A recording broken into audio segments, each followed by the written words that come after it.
Hello दोस्तों, आप सबका स्वागत है मेरे YouTube channel CIB IT with me में। आज हम मॉड्यूल बी का जो पहली यूनिट है, unit 5 introductions to information systems, इसके बारे में हम आज पढ़ने जा रहे हैं। ये हमारा मॉड्यूल बी है, इसमें टोटल 3 यूनिट है, यूनिट 5 एंड 6 एंड 7। तो इस मॉड्यूल बी का जो हम पहली यूनिट है, यूनिट 5, उसको आज हम शुरू करने वाले हैं। चलिए दोस्तों शुरू करते हैं। इसमें किस चीज़ के बारे में बताया गया है। दोस्तों आपसे सबसे रिक्वेस्ट है, अगर अभी तक आप लोगों ने मेरे YouTube channel CIB IT with me को ज्वाइन नहीं किया है, कृपया करके ज्वाइन करिए और ज़्यादा से ज़्यादा लोगों में शेयर करिए और बेल आइकन को प्रेस करिए ताकि आने वाली वीडियो की नोटिफिकेशन आपको समय समय पर मिलती रहे। चलिए शुरू करते हैं। पहले देखते हैं इसका ऑब्जेक्टिव क्या है, हमें ये यूनिट पढ़नी क्यों है। देखते हैं ऑब्जेक्टिव इसका क्या है। In this unit we will read about, क्या पढ़ेंगे हम, the necessity of information system management, information system characteristics and relationship with decision support system। पहले तो हम पढ़ेंगे इंफॉर्मेशन सिस्टम्स क्या है, इसको इंफॉर्मेशन सिस्टम्स को हम मैनेज कैसे करते हैं, फिर इसकी कैरेक्टरिस्टिक्स क्या है और इसका रिलेशनशिप किस में है, डिसीजन सपोर्ट सिस्टम्स, इनका यूज़ करके हम कैसे डिसीजंस ले सकते हैं, उसके लिए बीच में इसका कैरेक्टरिस्टिक्स और रिलेशनशिप क्या है। फिर और हम इसमें क्या जानेंगे, टूल्स एंड टेक्निक्स, ऐसे कौन से टूल्स और टेक्निक्स हैं of project management and requirement for building data centers are explained. जो भी डेटा सेंटर्स में इसका यूज़ होगा, बिल्डिंग होगा, किस चीज़ के लिए, टूल्स और टेक्निक्स जो प्रोजेक्ट में इन्वॉल्व होते हैं, उन सब के बारे में हम इस यूनिट्स में पढ़ेंगे। चलिए दोस्तों शुरू करते हैं। इसमें जो हमारा पहला टॉपिक्स है, इंट्रोडक्शन टू इंफॉर्मेशन सिस्टम। देखते हैं इंफॉर्मेशन सिस्टम है क्या। सबसे पहला इसमें है डेटा। डेटा क्या है, data is the gobs and gobs of text and numbers that an organization gathers in the course of doing business. जब कोई ऑर्गेनाइजेशन कोई बिजनेस करती है तो जितने भी टेस्ट, गॉप्स ऑफ टेस्ट, कई बहुत सारे टेस्ट वो इकट्ठा करती है। इस डेटा को जो भी इकट्ठा करती है गॉप्स को, वो क्या होता है, it does not really do the form any good until it is analyse. जब ये डेटा उसके किसी काम का नहीं रहता है, गॉप्स ऑफ टेस्ट मतलब ऐसा टेस्ट जिसका कोई मीनिंग ना हो, जिसका कोई डायरेक्टली यूज ना हो सके, वो गॉप्स ऑफ डेटा हो गया। तो गॉप्स ऑफ टेस्ट जब भी यूज होते हैं, जब तक उसको हम एनालाइज नहीं करते हैं फॉर्म, तो तब तक वो किसी भी उसके ऑर्गेनाइजेशंस के किसी भी यूज में नहीं रहता है। तो ये बोलता है कि it does not really do the form any good until it is analyse. जब तक इसको एनालाइज नहीं किया जाएगा, उसको ऑब्जेक्टिव के जो उसका गोल है उसके फॉर्म में नहीं किया जाएगा, तब तक वो फॉर्म के लिए कोई अच्छा नहीं है, मतलब उसके काम का डेटा नहीं है। फिर है इंफॉर्मेशन। इंफॉर्मेशन क्या होती है, और आप ऐसे भी कह सकते हैं डेटा ये हो गया जब तक हम डेटा एक मीनिंगफुल सेंस में ना आए, उसके काम के सेंस में ना आए, तब तक वो क्या है, डेटा है। जैसे ये लिखा है डॉक्टर, ठीक है, ये एक वर्ड है। अब आपको पता है ये एक डॉक्टर है, किस चीज़ का डॉक्टर है, किस चीज़ में स्पेशलिस्ट है, जब तक ये नहीं पता है तब तक ये वर्ड बेकार है। बस ये हमें आधी जानकारी है कि वो डॉक्टर है, लेकिन किस चीज़ का है तब तक हम उसे यूज़ नहीं कर सकते। तो इसी तरह अगर कोई भी ये जैसे ये सेंटेंस लिखा है, इंट्रोडक्शन टू इंफॉर्मेशन सिस्टम, इस सिस्टम अलग लिखा हुआ हो, इंफॉर्मेशन अलग हो, टू अलग हो, जब तक हम इसे एक सीक्वेंस में नहीं करेंगे, जैसे इंग्लिश में सेंटेंस बनता है ना, सब्जेक्ट फिर वर्ब देन ऑब्जेक्ट, तो जब तक ये एक सेंटेंस बना के इसका कोई मीनिंगफुल नहीं निकलेगा, तब तक वो क्या रहेगा, डेटा। जब मीनिंगफुल निकल जाएगा तो क्या बन जाएगा, वो इंफॉर्मेशन। तो चलिए आगे देखते हैं इंफॉर्मेशन क्या है। This is data that has been structured, इसको एक स्ट्रक्चर्ड फॉर्म में डाल दिया गया और फिल्टर कर दिया गया, जो अननेसेसरी डेटा था वो हटा दिया गया, reported on and is generally in a form that is readily usable, जिसका हम यूज कर पाए, जिसको कोई भी यूज कर पाए डायरेक्टली रेडली, वो हो जाएगी इंफॉर्मेशन। फिर आगे देखते हैं problem solving. The employee of a firm undertake problem solving when they identify some gap between a current state of affairs and a desired state of affairs। जैसे क्या हो गया इसका मतलब कि जो भी एम्प्लॉय हैं किसी भी फर्म के, ऑर्गेनाइजेशंस के, वो प्रॉब्लम सॉल्विंग कब यूज़ करते हैं जब उन्हें पता चलता है कि जो उनका डिज़ायर्ड रिजल्ट है, जो उन्हें फाइनल गोल चाहिए और जो करंट स्टेटस है उसके बीच में जब भी कोई भी गैप होगा तो मतलब वो प्रॉब्लम है, तब हमें प्रॉब्लम सॉल्विंग का यूज़ करना पड़ेगा। सपोज आपको जाना है ए सोर्स से बी पर, ठीक है, बी आपका क्या है, गोल है, ये स्टेट ऑफ डिजायर्ड है जहां आपको पहुंचना है, और करंट स्टेट आपकी क्या है, ए है, और आप पहुंचे कहाँ, सपोज करिए सी पे। अभी आपकी करंट स्टेट क्या है, सी, तो इन दोनों के बीच में क्या है, गैप। अगर इस गैप को फिल करना है तो हमें क्या करना पड़ेगा, प्रॉब्लम सॉल्विंग का यूज़ करना पड़ेगा कि ये जो दिक्कत आ रही है वो किस वजह से आ रही है। तो उसी को जो सॉल्व करने के लिए किया जाता है, जब भी डिजायर्ड रिजल्ट और करंट स्टेटस के बीच में गैप होगा तो हम प्रॉब्लम सॉल्विंग का यूज़ करते हैं। Problem solving involves the structuring of A series of decisions that involves the creation of potential solution and choice among them. तो ऐसा ये प्रॉब्लम सॉल्विंग क्या करेगा, यूज़ करेगा, इसके पास सीरीज ऑफ डिसीजंस हो गए, इसके लिए उसे कई सारे डिसीजंस लेने पड़ेंगे, कई सारे स्टेप्स लेने पड़ेंगे, जिससे क्या होगा, potential solutions and choice among them, और जो कई सारे ऑप्शंस होंगे उसमें से चॉइस लेना पड़ेगा, पोटेंशियल सॉल्यूशंस डिजायर्ड रिजल्ट प्राप्त करने के लिए उसका यूज़ करना पड़ेगा। फिर आगे देखते हैं इंफॉर्मेशन सिस्टम क्या होगा। अब a system takes input, systems क्या करता है, कोई ना कोई इनपुट्स लेता है, फिर कंप्लीट करता है इट्स प्रोसेसिंग, फिर उस पर कुछ ना कुछ प्रोसेसिंग करता है, फिर क्या मिलता है, आउटपुट रिजल्ट मिलता है, जो हमें प्रोड्यूस चाहिए आउटपुट्स वो मिलता है, प्रोड्यूसेस आउटपुट, तो रिजल्ट मिला। फिर the inputs are event, input क्या होंगे, कोई भी इवेंट्स हो सकता है आउटसाइड द आईएस, जो भी हमारा इंफॉर्मेशन सिस्टम है उसके बाहर में जो भी कुछ भी इनपुट, कोई भी इवेंट देते हैं वो इनपुट होगा। That causes the IS to do somethings, जिससे क्या होगा, इंफॉर्मेशन सिस्टम्स का कुछ ना कुछ उस पर फंक्शनैलिटी करेगा, कुछ ना कुछ प्रोसेसिंग करेगा। जैसे एग्जांपल देखते हैं, a person might request a report, किसी पर्सन को रिपोर्ट चाहिए, the output from the IS, कोई भी इंफॉर्मेशन सिस्टम से उसे कोई ना कोई रिपोर्ट चाहिए। तो व्हेन टेकिंग अबाउट और designing and informations you must consider all 5 parts. तो इसको करने के लिए क्या क्या चीज़ें जरूरत होंगी, इंफॉर्मेशन सिस्टम्स के लिए 5 पार्ट्स हैं इसके। पहला एक हार्डवेयर चाहिए, क्या चाहिए, हार्डवेयर, जैसे आपका कंप्यूटर हो गया, हार्डवेयर हो गया। सॉफ्टवेयर चाहिए, उसमें ऑपरेटिंग सिस्टम चाहिए और एक्सेल हो गया, ऐसे कई सारे के सॉफ्टवेयर्स होंगे। अब डेटा चाहिए, क्या डेटा आपको एंटर करना है। अब उस काम को करने के लिए कोई ना कोई पीपल्स चाहिए, मैन पावर चाहिए। एंड प्रोसीजर्स, कौन सा प्रोसीजर्स करना है जिससे वो हमें रिजल्ट मिल पाए। तो ये 5 चीज़ों की ज़रूरत पड़ती है। तो क्वेश्चन यहाँ यही इंपॉर्टेंट होगा कि इंफॉर्मेशन सिस्टम से 5 एसेंशियल्स पार्ट कौन कौन से हैं। तो इसका क्वेश्चन यहीं से बनेगा कि hardware, software, data, people and procedure. अब प्रोसीजर्स क्या है, procedures are how the organizations defines how task should be accomplished.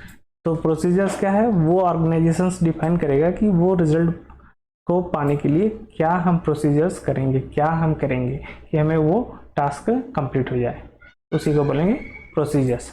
The definition of A procedures determines which data should be collected, which people should be involve. कौन सा क्या करेगा, ये determine क्या करता है, क्या which data should be collected, कौन सा डेटा कलेक्ट करना है, which people should be involve, कौन से पीपल्स इन्वॉल्व होंगे, एंड कौन सा हार्डवेयर और सॉफ्टवेयर की नीडेड होगी।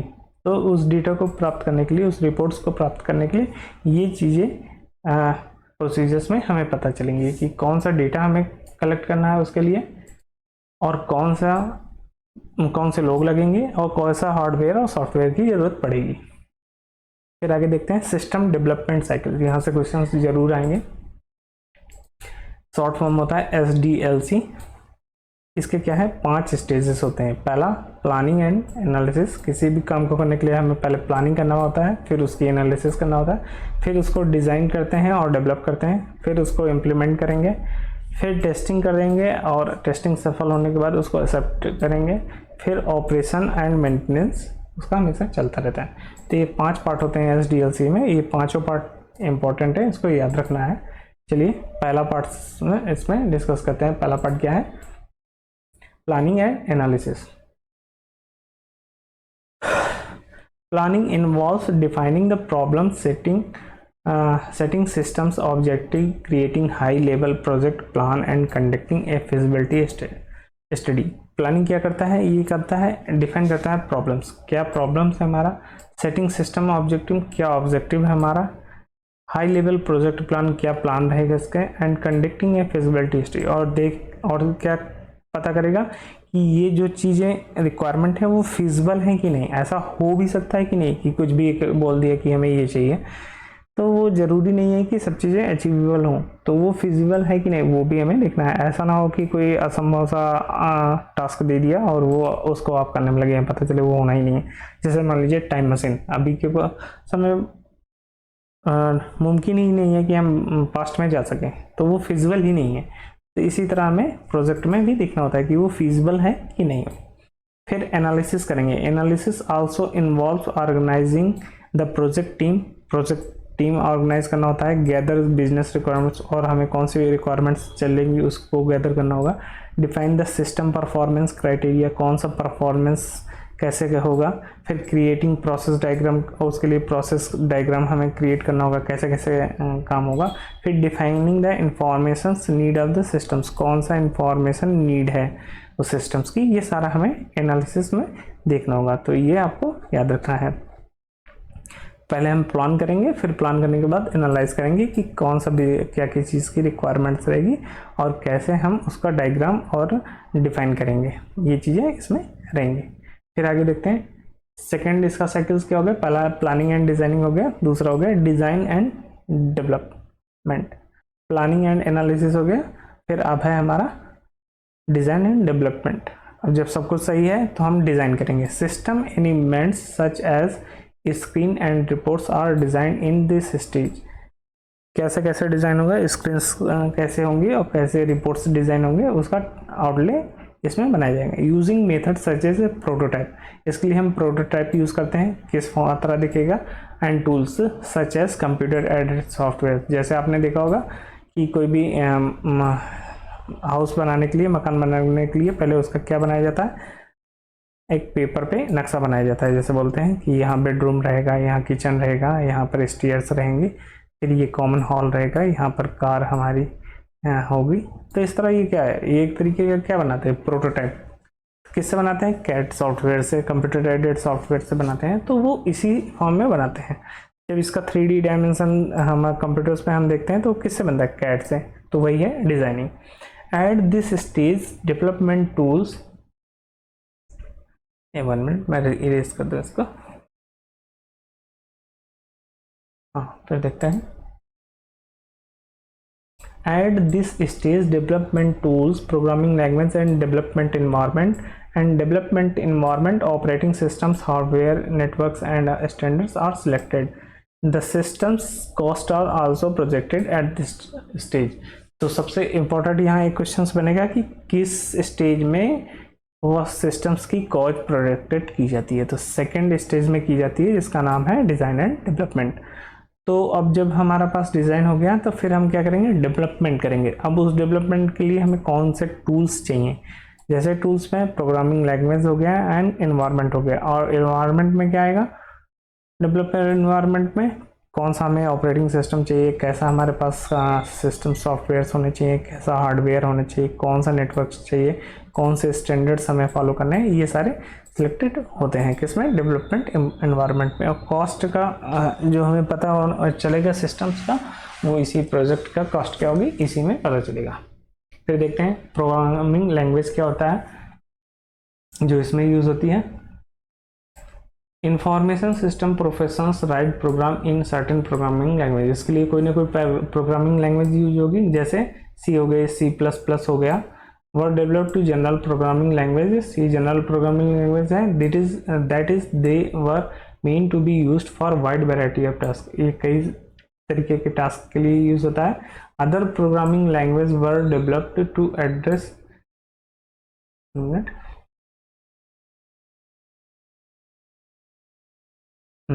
Other programming language were developed to address special areas. जैसे और भी कई सारे प्रोग्रामिंग लैंग्वेज होता है, जैसे फोर्टान हो गया। फोर्टान जो लैंग्वेज है वो साइंस एंड इंजीनियरिंग के लिए यूज़ होती है। लिस्प हो गई आर्टिफिशियल इंटेलिजेंस के लिए यूज़ होती है। कोबाल हो गई वो बिजनेस पर्पज़ के लिए हो गई। तो ये कई तरीके की प्रोग्रामिंग लैंग्वेज है जिनका हम यूज़ करते हैं। Each language has its own strength and weakness. सबकी अपनी अपनी स्ट्रेंथ और वीकनेस है। Programming language helps determine which task will be easier to implement and which will be more difficult. इस प्रोग्रामिंग लैंग्वेज से हमें पता चलता है कि कौन सा टास्क ईजी होगा और कौन सा डिफिकल्ट होगा पर्टिकुलर प्रोजेक्ट को करने में। फिर आगे देखते हैं। Programming language can be generally classified according to the its generation. Programming language कैसे क्लासीफाई होती है? जनरेशन के लिए। जैसे हमें पता है फर्स्ट जनरेशन, सेकंड जनरेशन, इसी तरह। तो मशीन लैंग्वेज जो आई थी हमारी वो फर्स्ट जनरेशन थी, और असेंबली लैंग्वेज जो आई हमारी वो सेकंड जनरेशन थी, जो हम फर्स्ट यूनिट में हम पढ़ चुके हैं। तो उसका बस केवल हल्का सा है यहाँ पे। सेकंड जनरेशन जो है असेंबली लैंग्वेज थी, फर्स्ट में मशीन लैंग्वेज थी। टू राइट ए प्रोग्राम, अगर हमें कोई प्रोग्राम राइट करना है in these language requires a lot of knowledge of the particular machines. क्योंकि ये मशीन लैंग्वेज जो है असेंबली लैंग्वेज है, ये हमारी जो है कैसे हैं, रीडेबल फॉर्म में नहीं रहती हैं, तो ये थोड़ी सी डिफिकल्ट होती हैं। इसके लिए हमें पर्टिकुलर नॉलेज चाहिए। जैसे अगर आप को नहीं पता है तो जैसे था A+B ऐसे करके होता था, ये मशीन लैंग्वेज है। तो A में जो भी वैल्यू होती थी रेजिस्टेंस में और B में होती थी वो ऐड हो जाती थी इक्वल टू C, तो ये C में पेस्ट हो जाती थी। ये इस तरह की लैंग्वेज जो है उसमें होती थी। अभी कैसे चल रही है तो वो हमें डिक्लेयर करना पड़ता है। अगर लैंग्वेज पढ़ी होगी तो ऐड उसमें आता है, इंटीजर वेरिएबल सारे यूज होते हैं। फिर उसके बाद आया, उतना डिटेल में नहीं जाना है, उसके बाद पढ़ते हैं third generation language. 3GLs are also called high level language. Third generation जो आई थी उसको हम हाई लेवल लैंग्वेज कहते हैं, जिसका एग्जांपल है हमारे पास कौन सा है, ADA हो गया, बेसिक्स हो गया, C हो गया, C++ हो गया, इसको C# बोलते हैं, Ruby, Python, COBOL, Fortran. Scroll कर दूं। हाँ, थर्ड लेवल लैंग्वेज के एग्जांपल्स क्या हैं, ADA, basics, C++, C#, Ruby, Python, COBOL, Fortran, Java, Lisp, Pascal and PL1। तो ये सारी जो हमारी लैंग्वेज है ये कौन सी हमारी लैंग्वेज कहलाएंगी, थर्ड जनरेशन लैंग्वेज। इसको हम हाई लेवल लैंग्वेज भी बोलते हैं। The benefit of these language are easier and faster to write. ये बेनिफिट इसके क्या थे, ईजी थी और हम फास्टर राइट कर सकते थे, क्योंकि ये इंग्लिश लैंग्वेज में ही लिखी जाती थी जैसे हम लिखते हैं। And can be more easily moved between computers of different types, और ये इजली एक कंप्यूटर से दूसरे कंप्यूटर में मूव कर सकती थी। और जो मशीन लैंग्वेज थी वो कंप्यूटर ऑपरेटिंग सिस्टम डिपेंडेंट होती थी। इसके क्या ड्रॉबैक थे, the drawback are they execute slowly and requires more memory. ये इसमें क्या ड्रॉबैक था, ये स्लो थी और इनके लिए मेमोरी की ज़्यादा ज़रूरत पड़ती थी। Most commercial program are written in third generation language. बहुत सारे प्रोग्राम्स जो है हमारे थर्ड जनरेशन लैंग्वेज में लिखे गए हैं। Fourth and fifth generation language 4GL and 5GL likes SQL and prologs tend to look more like natural language. जो हमारा फोर्थ जनरेशन और फिफ्थ जनरेशन है वो भी नेचुरल लैंग्वेज की तरह है। Some of the 4GLs are Oracle. जैसे इसके एग्जांपल क्या है, ओरेकल फॉर्म्स हो गया, ओरेकल डिजाइनर्स हो गया, PL/SQL हो गया, क्लिपर हो गया, पावर बिल्डर हो गया, SES, SBOS एंड SQL। ये सारे एग्जांपल्स याद रखिएगा, ये सारे हमारे फोर्थ जनरेशन लैंग्वेज हैं। फिर आगे देखते हैं डेवलपमेंट एनवायरनमेंट। देखते हैं ये क्या है। The development environment encompasses all the tools that programmer use to create a programs. अब जो हमारा प्रोग्रामर होगा उसे प्रोग्राम करने के लिए जितने भी टूल्स की जरूरत पड़ेगी वो सारे डेवलपमेंट एनवायरनमेंट में आते हैं। This certainly includes the compiler और इंटरप्रेटर। ये क्या करेगा, या तो कंपाइलर होगा या तो इंटरप्रेटर होगा। But it can also include a tool. इसमें और भी टूल्स होते हैं जैसे कंप्यूटर एडेड सॉफ्टवेयर इंजीनियरिंग, इसको हम केस बोलते हैं। अगर आपको नहीं पता है कि कंपाइलर क्या होता है और इंटरप्रेटर क्या होता है तो मैं शॉर्ट में बता देता हूँ आपको। इंटरप्रेटर का मतलब है जो भी हमारी लैंग्वेज होगी, जो भी हम प्रोग्रामिंग में कोडिंग लिखी होगी हमारी, तो ये क्या करेगा, 1 बाय 1 कंपाइल करेगा। और कंपाइलर, सॉरी, ये 1 बाय 1 कंपाइल करेगा कंपाइलर, और इंटरप्रेटर क्या करेगा, एक साथ कंपाइल कर देगा पूरे प्रोग्राम्स को। तो ये होता है कंपाइलर और इंटरप्रेटर। फिर आगे ये सारे किस में इंक्लूड करके दिए गए थे, कंप्यूटर एडेड सॉफ्टवेयर, जिसको हम केस बोलते हैं। ये इंपॉर्टेंट है, आगे पढ़ते हैं इसके बारे में। CASE tools provide tools for coordinating groups of programmers, for managing large programming projects and for analysing and designing programs. जब कोई बड़ा प्रोजेक्ट होता है तो उसमें कई सारे प्रोग्रामर्स क्या होते हैं, उस ग्रुप में होते हैं और इसका यूज़ करते हैं, जिसमें हम क्या करते हैं, प्रोजेक्ट्स को मैनेज करते हैं एंड एनालाइज करते हैं और डिज़ाइन करते हैं, जिससे उनको हेल्प मिलती है। फिर आगे देखते हैं इसके बारे में, डोंट वरी, इसको हम डिस्कस करेंगे डिटेल में अभी। Operating system and hardware. And operating system is a system software. ये सिस्टम सॉफ्टवेयर होता है जो कि मैनेज करता है कंप्यूटर्स के हार्डवेयर को, सॉफ्टवेयर को, रिसोर्सेज को, एंड प्रोवाइड करता है common services for computer programs. Without operating systems कोई भी कंप्यूटर वर्क नहीं करता। जैसे विंडोज़ हो गया हमारा, लाइनक्स हो गया, यूनिक्स हो गया, ये सारे ऑपरेटिंग सिस्टम्स है। अगर ये नहीं होगा तो ना माउस वर्क करेगा, ना कंप्यूटर्स का कीबोर्ड वर्क करेगा, कोई भी मतलब हार्डवेयर वर्क नहीं करेंगे। Computer hardware includes the physical parts of A computers. जो भी हार्डवेयर्स होते हैं वो फिजिकल पार्ट्स होते हैं जिनको हम टच कर सकते हैं। सॉफ्टवेयर जो होंगे वो उसको हम देख भी नहीं सकते हैं। अगला है network. There are 3 basic network setups that should be considered. इसमें 3 टाइप्स के नेटवर्क से यूज होते हैं, जैसे लैन, मैन, वैन, local area network, metropolitan area network और वाइड एरिया नेटवर्क, ये इसमें यूज होता है। फिर सेंट्रलाइज कैसा होगा, सेंट्रलाइज होगा या डिस्ट्रीब्यूटेड होगा, वो देखेंगे। This usually involves attaching either directly within A building और remotely over telecom.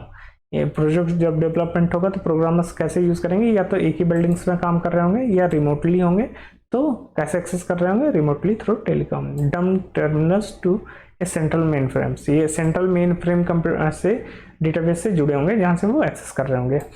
All the terminals does is pass keystrokes through to the main pro। जितने भी इसको डेवलप कर रहे होंगे प्रोग्रामर्स, वो कहाँ पास करेंगे की स्ट्रोक्स को, मेन फ्रेम कंप्यूटर्स के अंदर जहाँ पर मेन फाइल्स होंगी। फिर the main frame handles the key stroke and handles errors and perform the necessary calculations. जो मेन फ्रेम होगा वो क्या की स्ट्रोक्स को हैंडल करेगा, एरर्स जो भी आएंगे उसको हैंडल करेगा, तब वो calculation and formats the output and send, और उसके बेसिस पे वो आउटपुट को फॉर्मेट करेगा और उसको सेंड करेगा आउटपुट को कहाँ पर, टर्मिनल्स को, जहाँ पर उसे शो करना है। फिर आगे देखते हैं, ये सेंट्रलाइज हो गया। जब डिस्ट्रीब्यूटेड का केस होगा तो this generally involves attaching usually directly within a buildings PCs acting as a terminals to a departmental mini computers. जब यही सेम कम्स क्या हो जाएगा, डिफरेंट जगह पे होगा तो डिस्ट्रीब्यूटेड हो गया। The mini is use to run departmental applications. कई सारे एप्लीकेशंस जो दूर दूर में होंगे वो सारे डिस्ट्रीब्यूटेड में आएंगे। फिर देखते हैं स्टैंडर्ड इसके लिए कैसा यूज होगा। कोई ना कोई पॉलिसीज, कोई गाइडलाइंस होती है, उसे बोलते हैं standards. The only things that allows computers to talk to each other is their adherence to standards। computers कैसे बात करते हैं एक दूसरे से, कोई ना कोई स्टैंडर्ड्स के तरफ। स्टैंडर्ड्स क्या हो गए, प्रोटोकॉल्स हो गए। जैसे the underlying communication standards of the internet is TCP/IP। जो हम इंटरनेट यूज करते हैं वो किस प्रोटोकॉल्स पे काम करता है, TCP और IP पे, ठीक है। And this allows a Macintosh to talk with a Unix machines or a Windows। क्या अलाउ करता है कि एक मशीन्स जो है कैसे दूसरे मशीन से बात करती है, ये इसको अलाउ करता है। There are 2 basic kinds of standards। Standards 2 तरीके के होते हैं, प्रॉपर्टी एंड ओपन। प्रोप्रियरिटी में क्या होता है, proprietary standards are set by one company. जब एक कंपनी कोई स्टैंडर्ड सेट करती है तो वो प्रोप्रियरिटी में आती है। और open standards are set by committee of peoples companies. कई सारी कंपनीज के लोग जो हैं इसको स्टैंडर्ड्स को फिक्स करते हैं। एंड अदर इंटरेस्टेड पार्टीज, और दूसरी पार्टीज भी होती हैं जो इसमें इंटरेस्टेड होती हैं। A wide variety of peoples give their input to the standards making process and eventually a standard is agreed upon. और ये सारे लोग कई तरीके के अपने अपने स्टैंडर्ड्स क्या क्या कैसे होना चाहिए वो बताते हैं, और ये जो ग्रुप होता है वो जब उस स्टैंडर्ड पे एग्री हो जाएगा तो वो स्टैंडर्ड्स इंटरनेट पे डिप्लॉय कर दिए जाएंगे, उसे हम ओपन स्टैंडर्ड बोलते हैं। फिर ये हमने 2 पढ़ दिया। अब थर्ड जो हमारा सॉफ्टवेयर डेवलपमेंट साइकिल का है वो है इम्प्लीमेंटेशंस। अब हमारा पहले तो हमारा क्या हो गया था, डिज़ाइन हो गया था, सॉरी पहले देख लेते हैं क्या हुआ था, एनालिसिस हुआ था, मिनट, डिजाइन एंड डेवलपमेंट हुआ था, इसके पहले प्लानिंग और एनालिसिस हुआ था। तो अब थर्ड है हमारा इम्प्लीमेंटेशन। पहले हमने प्लान किया, फिर एनालिसिस किया, फिर डिजाइन किया, फिर डेवलपमेंट किया। अब हम इम्प्लीमेंटेशन की तरफ चलते हैं। जो हमारा थर्ड जो हमारा सॉफ्टवेयर डेवलपमेंट है वो क्या है हमारा, इम्प्लीमेंटेशंस। देखते हैं implementations involve acquiring the hardware, acquiring और programming software, developing and distributing the documentation and training personnel to use the system. जब अब हमारा बन गया सब कुछ सॉफ्टवेयर्स, तो हम प्रोग्रामिंग सॉफ्टवेयर्स और इन सबको क्या करेंगे, डिप्लॉय करेंगे, इम्प्लीमेंट करेंगे। एक्वायरिंग द हार्डवेयर्स, हमें जो हार्डवेयर्स की ज़रूरत होगी, जो भी प्रोग्रामिंग सॉफ्टवेयर्स की ज़रूरत होगी, और developing and distributing the documentation, जो भी डॉक्यूमेंट्स की ज़रूरत होगी वो हमें डेवलप करेंगे और डिस्ट्रीब्यूट करेंगे, कैसे यूज़ करना है, SOP हो गया। एंड ट्रेनिंग पर्सनल्स, और ट्रेन करेंगे पर्सनल्स को कैसे इसको यूज़ करना है। इसमें से इवेलुएटिंग सॉफ्टवेयर्स यूज होते हैं। वाइल एक्वायरिंग सॉफ्टवेयर्स, जब भी हम कोई सॉफ्टवेयर परचेज करते हैं, one must look at several factors. तो हमें क्या क्या फैक्टर्स कंसीडर करना चाहिए। पहला, कंपैटिबल होना चाहिए with existing hardware and software. ऐसा ना हो कि हमने खरीद लिया और पता चले जो हमारे पास बैंक में पहले से कंप्यूटर्स और सॉफ्टवेयर्स हैं उस पर वो सपोर्ट ही नहीं कर रहा है, पता चला हमें नए कंप्यूटर्स और सॉफ्टवेयर खरीदने पड़े तो एक्स्ट्रा चार्ज हो जाएगा। तो ऐसा नहीं होना चाहिए, जो हमारा एग्जिस्टिंग सेटअप्स है उसके साथ वो ईजिली कंपैटिबल होना चाहिए। फिर फंक्शनैलिटी उसकी चेक करनी चाहिए, उसकी स्पीड कैसी है, एरर कैसे हैंडल करता है। ऐसा ना हो ले लिया और थोड़ी थोड़ी देर में हैंग करता रहे, हमारा जो डिजायर्ड गोल है उसको फुलफिल ही नहीं कर पा रहा हो। फिर अगला हो गया ease of use and learning, हम उसे ईजिली यूज़ कर सकते हो और ईजिली लर्न कर सकते हो, ऐसा भी होना चाहिए, बहुत ही कॉम्प्लेक्स नहीं होना चाहिए।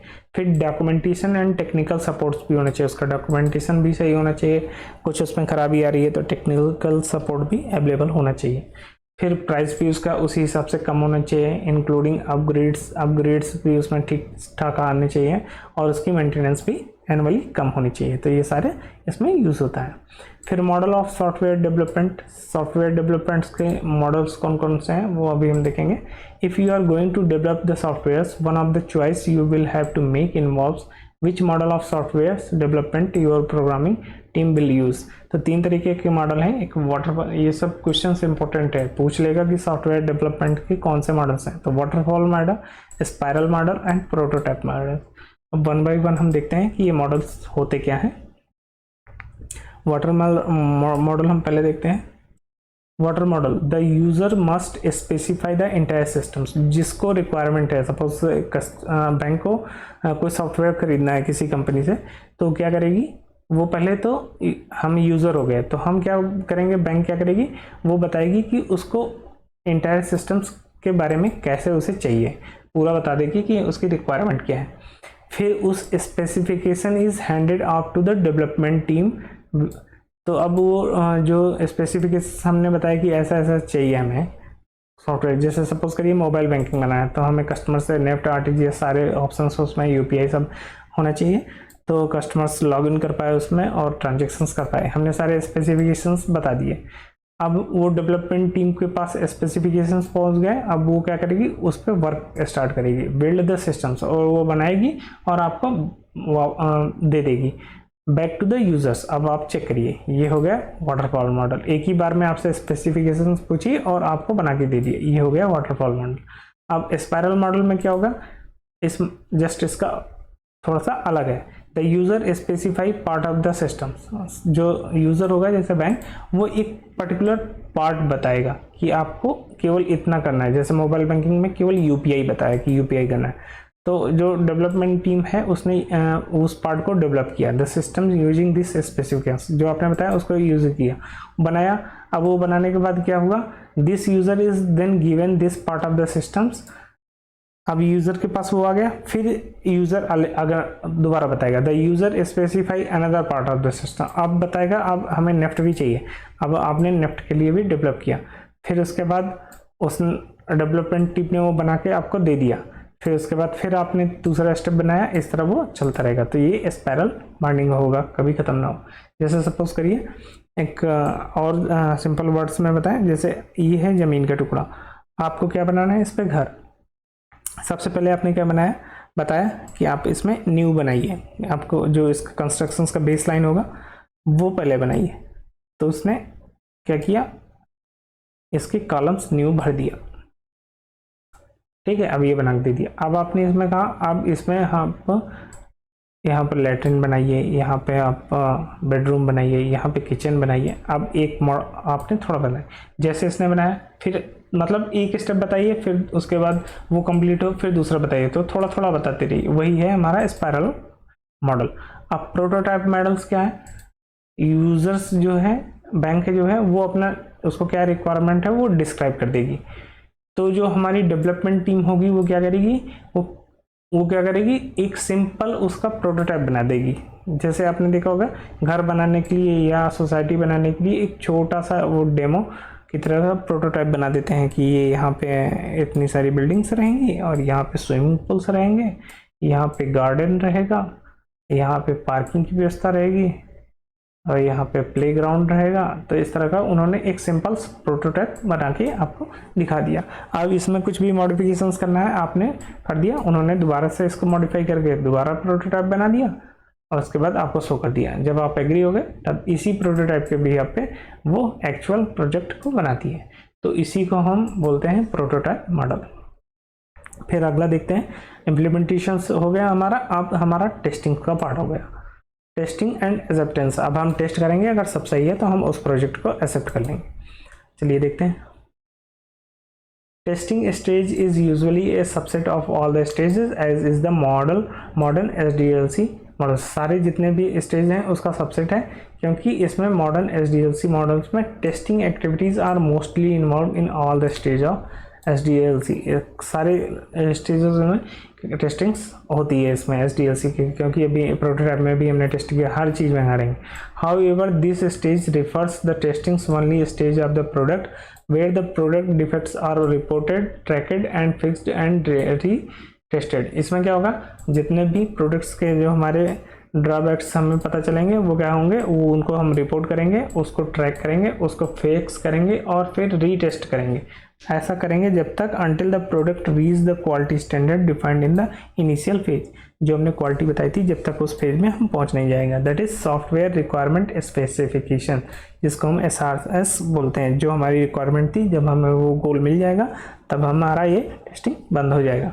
During this phase all types of functional testings like unit testings, integration testing, system testing, ये सारे टेस्टिंग्स हम करेंगे। फिर जब ये होने के बाद तो फिर हम acceptance testings are done as well as non functional testings are also done. तो जो भी फंक्शनल टेस्टिंग्स हो गई, नॉन फंक्शनल टेस्टिंग्स हो गई, सारी टेस्टिंग्स हम करने के बाद जब हम सब एग्री हो जाएंगे तो उसको हम एक्सेप्टेंस प्रोवाइड करा देंगे, जिसको हम साइन ऑफ भी बोलते हैं। फिर आगे हम देखते हैं ऑपरेशन एंड मेंटेनेंस। अब सब कुछ हो गया, अब काम भी हमारा करने लगा। अब वो उसका ऑपरेशन होगा कैसे, जो हमारे डेली ऑपरेशंस होते रहते हैं, और मेंटेनेंस कैसे होगा वो हम देखते हैं। फिर डेवलपमेंट स्ट्रेटजीज इसका पहला है, once the system has been deployed, जब हमने उसको इम्प्लीमेंट कर दिया, डिप्लॉय हो गया, it must be deployed to users. अब हमने वो यूजर्स के लिए खोल दिया। The 3 categories for this are parallel, phased and parallel. अब हम इसको कैसे इम्प्लीमेंट करेंगे, या तो हम पैरेलली इम्प्लीमेंट करें, या हम फेज्ड मैनर में करें, या हम पायलट बेसिस पे कर दें। तब देखते हैं ये कैसे कैसे होता है। In parallel deployment method old system and new systems run currently for the sometimes and the old one is discontinued once new system is established।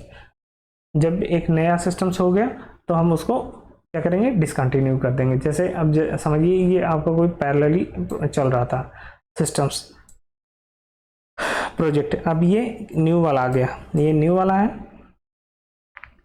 ये हमारा ओल्ड वाला है, तो ये क्या हुआ, पैरेलली चलेगा। ओल्ड वाला चल रहा था, न्यू वाला भी हमने इंस्टॉल कर दिया, चलता रहा। अब इसको हमने डिसकंटिन्यू कर दिया यहाँ पे और इसको हमने चलने दिया, तो इसी को बोलते हैं हमें पैरेलल। अब दूसरा क्या होगा, phased deployment, the new system is introduce in a phase rather than whole system at a time. इसमें क्या करेंगे, फेज में थोड़ा सा दिया, ये हुआ, फिर उसके बाद फिर थोड़ा सा दिया, ये भी हुआ, फिर ये थोड़ा सा दिया, ये भी हुआ, फिर ये पूरा एक साथ हो गया, तो ये हो गया फेज्ड मैनर्स में।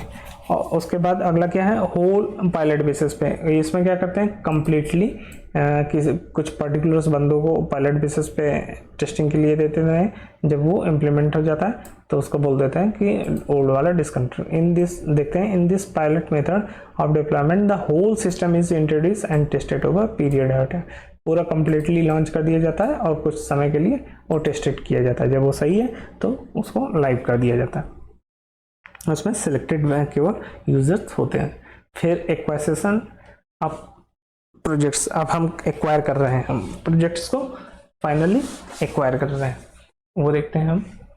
Acquisition project are similar to deployment projects because management approved project request defines functionality, security and system requirement। जब हम फाइनली उसको एक्सेप्ट कर लेते हैं तो हम उसमें बताते हैं कि प्रोजेक्ट्स में क्या फंक्शनैलिटी होंगी, क्या सिक्योरिटीज होंगी एंड सिस्टम्स की रिक्वायरमेंट क्या होंगी, उस हिसाब से हम देखते हैं। And appropriately test and implement products, उसको हम टेस्ट भी करते हैं और इम्प्लीमेंट भी करते हैं।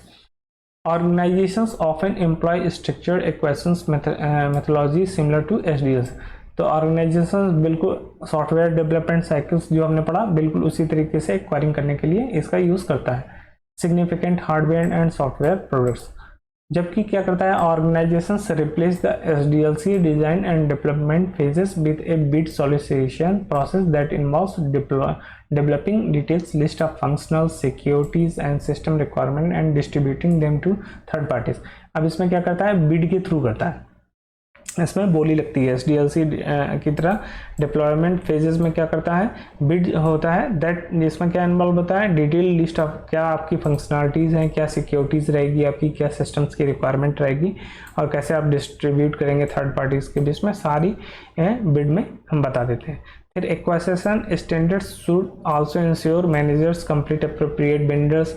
अब इसमें क्या होगा, वेंडर्स की क्या डिटेल्स रहेगी, उसका कॉन्ट्रैक्ट क्या रहेगा, कैसे लाइसेंसिंग रिव्यू होगी और प्रोडक्ट्स कैसे कंपेटेबल रहेगा जो हम एक्वायर करेंगे विथ एग्जिस्टिंग सिस्टम्स के साथ कैसा रहेगा, ये सारा हम इसमें देखेंगे। अब इसमें इसके की tools in managing acquisitions project including invitations to tender and request for proposal. एक RFP हो गया और टेंडर के लिए इन्विटेशंस देंगे जो इसको हम बिड बोलते हैं, तो ये दोनों यूज होते हैं। RFQ इसको बोलते हैं शॉर्ट में, RFP बोलते हैं, रिक्वेस्ट फॉर प्रपोजल, और या इसको इन्विटेशन टू टेंडर्स के लिए भी बोलते हैं। जब हम invitation to tenders involve soliciting bids from vendors, इसमें हम वेंडर से क्या आएगा, हमारे पास बिड्स आएंगी। When acquiring hardware or integrating systems of hardware and software, जब हम हार्डवेयर हमें चाहिए होगा या सिस्टम्स और इंटीग्रेटेड सिस्टम्स चाहिए, हार्डवेयर एंड सॉफ्टवेयर दोनों एक साथ होंगे इंटीग्रेटेड, तब करेंगे तो हम इसका यूज़ करते हैं इन्विटेशन टू टेंडर। और फिर request for proposal involve soliciting bids when acquiring of the self और थर्ड पार्टी डेवलप्ड सॉफ्टवेयर।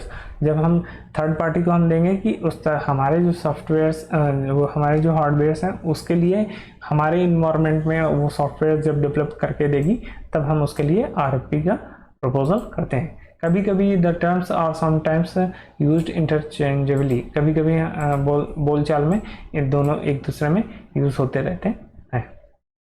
फिर आगे देखते हैं केस टूल्स एंड SDLC क्या है।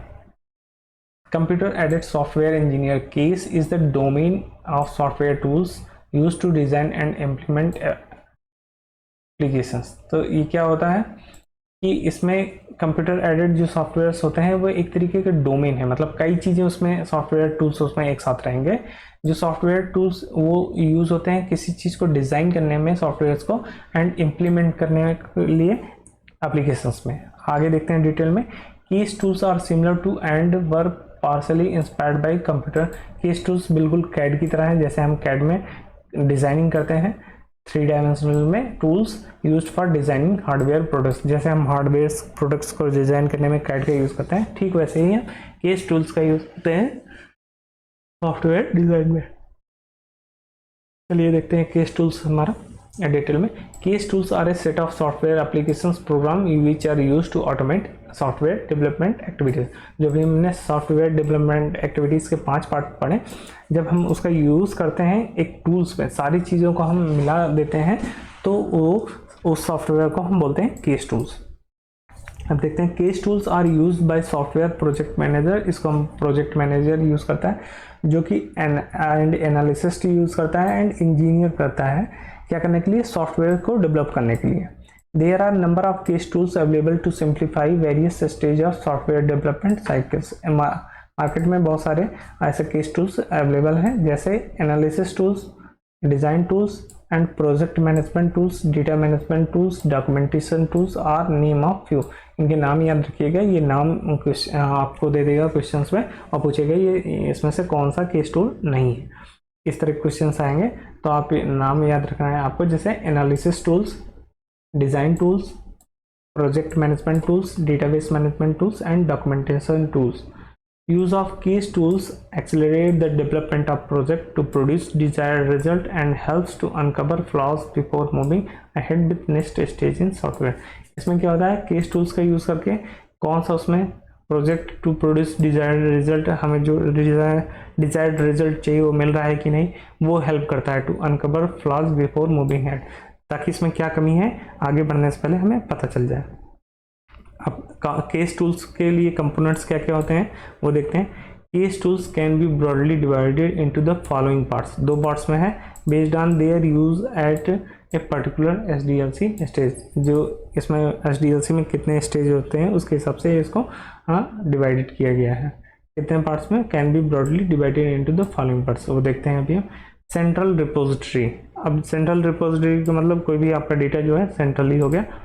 Case tools require a central repository which can serve as a source of common, integrated and consistent information।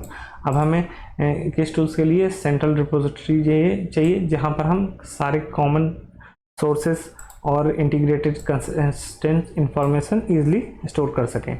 Central repository is a central place, एक central place होता है जहाँ पर हम स्टोर करते हैं प्रोडक्ट का स्पेसिफिकेशंस, हमारी रिक्वायरमेंट क्या है डॉक्यूमेंट्स की, कौन से रिलेटेड रिपोर्ट्स चाहिए, कौन से डायग्राम्स यूज़ होते हैं and other useful information regarding management is stores. ये सारे एक जगह पे स्टोर होते हैं।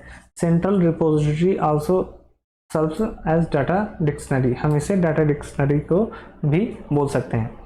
अब देखते हैं हम इसमें इसके क्या पार्ट्स हैं, 3 पार्ट हैं, upper CASE tools, lower CASE tools और इंटीग्रेटेड टूल्स। अब केस टूल्स के 3 पार्ट इसने बांट दिया है। Upper CASE tools are used in planning, analysis and designing stage of develop SDL। हमने पढ़ा था ना, पहले हम प्लान करते हैं, फिर एनालिसिस करते हैं, फिर डिज़ाइन करते हैं, तो ये जो 3 पार्ट्स होते हैं वो अपर केस टूल्स में आते हैं। फिर लोअर केस टूल्स होता है, lower CASE tools are used in implementations पढ़ा था हमने, फिर टेस्टिंग एंड मेंटेनेंस, तो ये हमारे लोअर केस टूल्स में आता है। फिर इंटीग्रेटेड केस टूल्स में जब दोनों को मिला देते हैं इंटीग्रेटेड, तो उसे हम इंटीग्रेटेड केस टूल्स बोलते हैं। Integrated CASE tools are helpful in all stage of SDLC from requirement gathering to testings and document. जो हमारा रिक्वायरमेंट शुरू से लेके अंत तक टेस्टिंग और डॉक्यूमेंटेशन तक रहेगा, दोनों को मिला के अपर और लोअर को हम उसे इंटीग्रेटेड टेस्टिंग बोलते हैं। देखते हैं, ये देखिए डायग्राम, हमने प्लानिंग किया, फिर एनालिसिस किया, फिर डिज़ाइन किया, उसको इम्प्लीमेंट किया, फिर टेस्ट किया और हमने मेंटेनेंस किया। तो ऊपर के जो 3 पार्ट्स हैं वो हमारे अपर केस हो गया, नीचे के 3 पार्ट हमारे लोअर केस हो गया। इन सब को मिला देंगे तो इंटीग्रेटेड केस टूल्स हो जाएगा। तो ये हमारा केस टूल्स का ये पार्ट हो गया। Case tools can be grouped together if they have similar functionalities. अगर एक ही तरीके के फंक्शनैलिटीज होते हैं तो कई सारे टूल्स इसमें केस टूल्स में यूज होते हैं। Process activities and capability of getting integrated with other tools, ताकि ये अदर टूल्स में इजिली इंटीग्रेट हो पाए। We now briefly go through various CASE tools and their applications. कई सारे केस टूल्स यूज होते हैं, जैसे देखते हैं डायग्राम टूल्स। इसके नाम से ही पता चल रहा है इसमें डायग्राम बन रहा होगा। These tools are use to represent system components, जो हमारे कंपोनेंट्स लगेंगे, डेटा एंड कंट्रोल फ्लो होंगे, जितने भी वेरी सॉफ्टवेयर्स में कंपोनेंट्स यूज होंगे, सिस्टम स्ट्रक्चर्स में होंगे, इसको हम ग्राफिकल फॉर्म में, डायग्राम के फॉर्म में रिप्रेजेंट करते हैं। For example flow chart maker, जैसे हम फ्लो चार्ट बनाते हैं ना, तो वही हो गया। जैसे हमारा कंडीशंस देते हैं ना कि अगर हमारी ये ऐसा वैल्यू आएगी, तो जैसे सपोज करिए CIB हमने अप्लाई किया, अगर हमारे पास 5 सब्जेक्ट हैं, सपोज करिए ये हो गया हमारा फर्स्ट ABM, अगर हम ABM पास हो गए तो हम BFM के लिए जाएंगे, ठीक है, BFM देंगे। अगर हम BFM पास हो गए तो थर्ड पेपर में जाएंगे, अगर फेल हो गए तो हम क्या करेंगे, छोड़ देंगे, अटेम्प्ट नहीं करेंगे। तो इस तरह का जो डायग्राम बना है कंडीशंस देके, हर पॉसिबिलिटीज लेके, तो उसी को हम बोलते हैं फ्लो चार्ट। तो ऐसा हमारा डिजाइनिंग डायग्राम टूल्स में यूज होता है। फिर आगे हम देखते हैं process modelling tools. Process modelling is a method to create software process model which is use to develop the software. इसका यूज होता है प्रोसेस मॉडलिंग का सॉफ्टवेयर को डेवलप करने के लिए।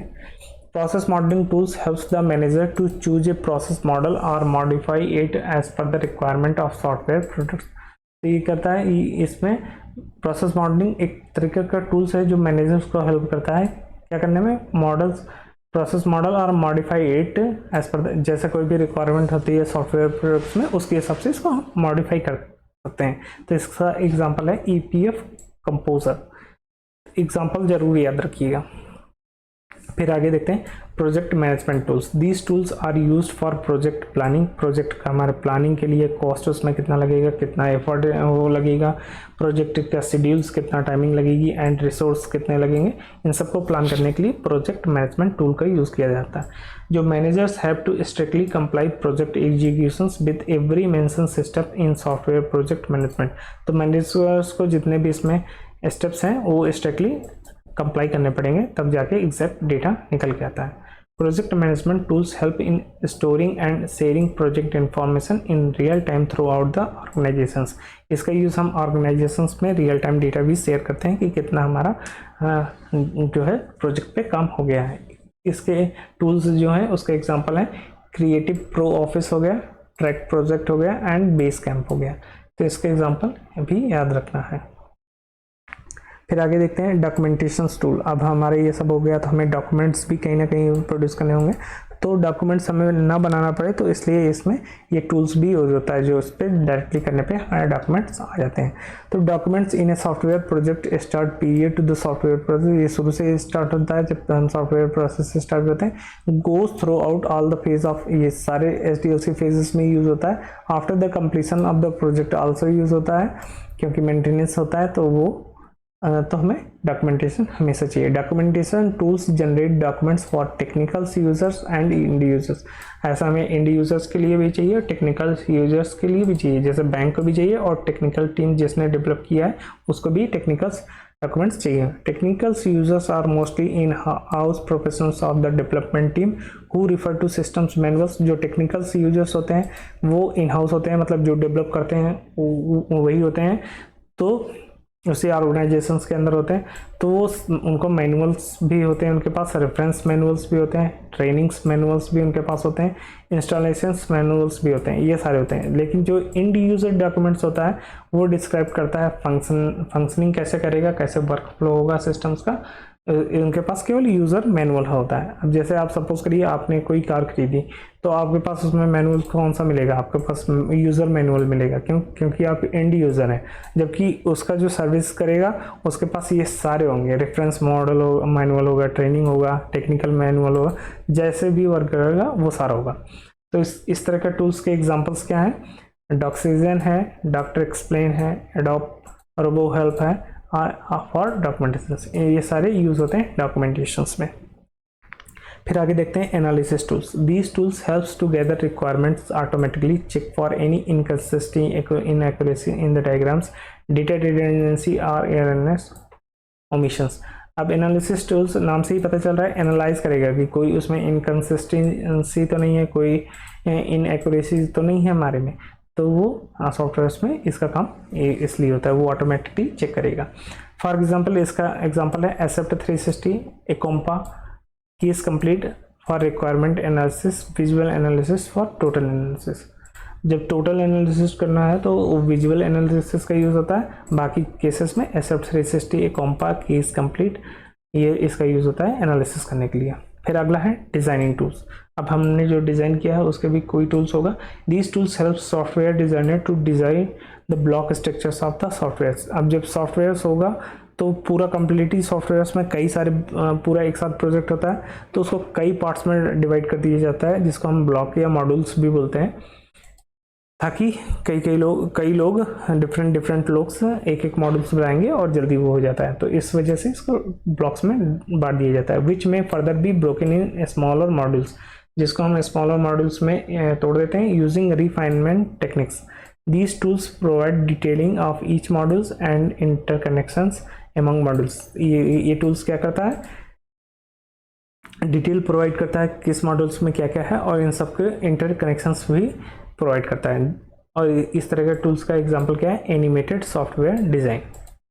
फिर आगे देखते हैं कॉन्फ़िगरेशन मैनेजमेंट टूल्स क्या होता है। And instances of software is release under one version. कई सारे सॉफ्टवेयर्स होते हैं जो कि एक वर्जन में आते हैं।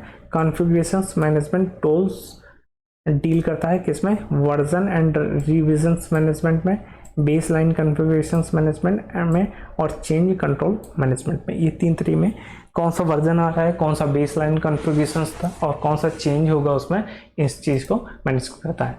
These tools helps in this by automatic tracking। ये ऑटोमेटिक ट्रैक होगा version management and release management. इसके लिए जो सॉफ्टवेयर्स हैं फोजिल है, गिट है एंड एक्यूरेव है, तो ये सारे इसके एग्जांपल हैं। फिर चेंज कंट्रोल, सपोज उसमें सॉफ्टवेयर में कोई चेंज करना है तो उसके लिए कौन सा एप्लीकेशन से यूज होगा, चेंज कंट्रोल्स का। These tools are consider as a part of the configuration management. They deal with change made to the software after its baseline is fixed or when the software is first released। जब भी कोई software first release होगा या baseline fix होगी तो इसका use होता है, क्योंकि फर्दर कुछ ना कुछ हमेशा अपग्रेडेशन चलता रहता है, तो चेंज मैनेजमेंट टूल्स इसमें यूज होता है। Case tools automate change ticketing, file management, code management and more. It also helps in enforcing change policy of the organizations। ये कोई भी पॉलिसी ऑर्गेनाइजेशंस में चेंज हुआ तो वो सारा इसको इन्फोर्स करने के लिए इसका यूज होता है। फिर आगे देखते हैं programming tools. These tools consist of programming environment like IDE, जिसको इंटीग्रेटेड डेवलपमेंट इन्वायरमेंट बोलते हैं, in build modules, library and simulation tools. तो प्रोग्रामिंग टूल्स में कई तरीके जो क्या होता है, इसमें कई तरीके के मॉड्यूल्स और लाइब्रेरीज, सिमुलेशन टूल्स होते हैं जिनका हम यूज़ करते हैं। These tools provided comprehensive aid in building software. इसका यूज़ हम सॉफ्टवेयर्स को बिल्ड करने में and include features for simulation and testing, और इसको टेस्टिंग्स करने के लिए यूज़ होता है। तो उस केस में हमें प्रोग्रामिंग टूल्स की ज़रूरत पड़ती है। इसके एग्जाम्पल हैं जैसे प्रोग्रामिंग टूल्स के C scope to search code in C and Eclipse। फिर आगे देखते हैं prototyping tools। Software prototype is simulated version of intended software product। Prototype provides initial look and feel of the product and simulate few aspect of actual product। जो अभी हमने prototype पढ़ा था ना, जैसे किसी भी सोसाइटी बन रही है तो उसका हम 3D मैप जो बनाते हैं वो प्रोटोटाइप होता है। उसी तरीके से सॉफ्टवेयर में भी प्रोटोटाइप मॉडल्स यूज होता है जो कि बिल्कुल रियल फील कराता है प्रोडक्ट कैसे बनेगा उसमें, तो उस तरीके का एक्चुअल प्रोडक्ट कैसे दिखेगा उसको सॉफ्टवेयर के थ्रू इसमें प्रोटोटाइप बनाते हैं। Prototyping case tools essentially come with graphical libraries. इसमें ग्राफिकल लाइब्रेरीज होते हैं। They can create hardware independent user interface and design. इसमें हार्डवेयर की ज़रूरत नहीं होती है और विदाउट हार्डवेयर इंडिपेंडेंट और इंटरफेस के इसको हम डिज़ाइन कर सकते हैं। इसका यूज़ क्या होता है, these tools help us to build rapid prototypes based on existing information. जो भी हमारे पास पहले से इन्फॉर्मेशन है उसके हिसाब से हम प्रोटोटाइप ईजिली बना पाएंगे, जिससे हम जो हमारा एंड यूज़र है उसको हम दिखा कर क्या कर पाएंगे, हम उसमें कोई मॉडिफिकेशंस करना है कि नहीं वो हम डिसाइड कर पाएंगे। Provide simulations of software prototype, जैसे इसके एग्जांपल हैं सेरेना प्रोटोटाइप कंपोजर और मॉकअप बिल्डर। तो ये इसके प्रोटोटाइप मॉडल्स के ये सब सॉफ्टवेयर के एग्जांपल हैं। फिर है वेब डेवलपमेंट, जैसे हमने कोई वेबसाइट डेवलप करनी है तो उसके लिए हमें कोई ना कोई सॉफ्टवेयर की ज़रूरत पड़ती है, तो उसके लिए हमें वेब डेवलपमेंट टूल चाहिए। These tools assist in designing web pages with all allied elements like form, text, script, graphic and so on। जितनी भी चीज़ें होंगी वो उसमें आ जाएंगी, तो और इस तरह से हम वेब डेवलपमेंट कर पाएंगे। Web tools also provide live preview of what is being deployed and how will it look after completion। इसमें क्या डिप्लॉय होगा, कैसा ये बनने के बाद दिखेगा, सब कुछ हम यूज़ कर सकते हैं। इसके एग्जाम्पल है Fontelo, Adobe Edge Effect, Foundation 3 and brackets, ये वेब डेवलपमेंट टूल्स हैं। फिर क्वालिटी एश्योरेंस, सब कुछ तो हमने कर लिया, अब क्वालिटी का भी हमें एश्योरेंस चाहिए। क्वालिटी कैसी है वो हम इस टूल्स के थ्रू चेक करते हैं।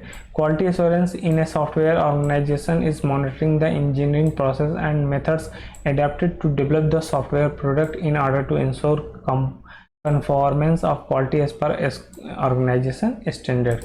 इसका कहने का मतलब है कि जब भी कोई ऑर्गेनाइजेशन काम देगा तो उसका जो भी क्वालिटी स्टैंडर्ड्स होंगे उसको अगर हमें चेक करना है कि उस सॉफ्टवेयर को डिज़ाइन करने में, इंजीनियरिंग प्रोसेस करने में कौन सा मेथड्स अडॉप्ट किए गए हैं, वो अपने हमारे ऑर्गेनाइजेशंस के स्टैंडर्ड के हिसाब से हैं कि नहीं है, तो वो चेक करने के लिए क्वालिटी एश्योरेंस टूल्स का यूज़ किया जाता है। Quality assurance tools consist of configuration and change control tools and software testing tools. इसमें दो तरीके के होते हैं, यूज़ होते हैं सॉफ्टवेयर, जैसे चेंज कंट्रोल टूल्स और सॉफ्टवेयर टेस्टिंग टूल्स। इस तरीके के सॉफ्टवेयर का एग्जांपल है सोप टेस्ट, एप्सवॉच एंड जेमीटर्स। फिर अगला आता है मेंटेनेंस टूल्स। अब हमें मेंटेनेंस भी चाहिए, तो software maintenance includes modifications in the software product after it is developed. जब हमारा जो प्रोडक्ट है, सॉफ्टवेयर है, वो हमारा फाइनली डिलीवर्ड हो गया है एंड यूज़र को, फिर अगर उसके बाद कोई मॉडिफिकेशन आया, कोई फर्दर रिक्वायरमेंट आई, तो हम इस टूल का यूज़ करते हैं। Automatic logging and error reporting techniques इसमें होती है। ऑटोमेटिक एरर टिकट जनरेशंस हो जाएंगे, और रूट कॉज एनालिसिस, कहाँ पर किस वजह से ये एरर आ रही है उसकी भी एनालिसिस कर पाएगा। और ए फ्यू केस टूल्स, इस तरीके के कुछ केस टूल्स इसमें होते हैं which help software organisations in maintenance phase of SDLC, जिससे हम इजीली मेंटेनेंस कर पाते हैं SDLC का। इसके एग्जांपल हैं Bugzilla for detecting tracking, HP quality centers, ये इसके कुछ एग्जांपल हैं। दोस्तों इसी के साथ जो ये हमारा मॉड्यूल 1 है introduction to information system, sorry module B का यूनिट 5 है इंट्रोडक्शन टू इंफॉर्मेशन सिस्टम, उसका पार्ट 1 इसी के साथ कंप्लीट होता है। इसके आगे का जो हमारा आगे का लेक्चर है वो पार्ट 2 में हम डिस्कस करेंगे। दोस्तों आपको हमारा चैनल अच्छा लग रहा हो तो आप हमारा YouTube channel CIB IT with me को ज्वाइन कर सकते हैं, यूट्यूब पर सिंपली सर्च करके, और PDFs के लिए आप हमारे Telegram channel CIB IT with me को ज्वाइन कर सकते हैं। तब तक मिलते हैं दोस्तों नेक्स्ट वीडियो।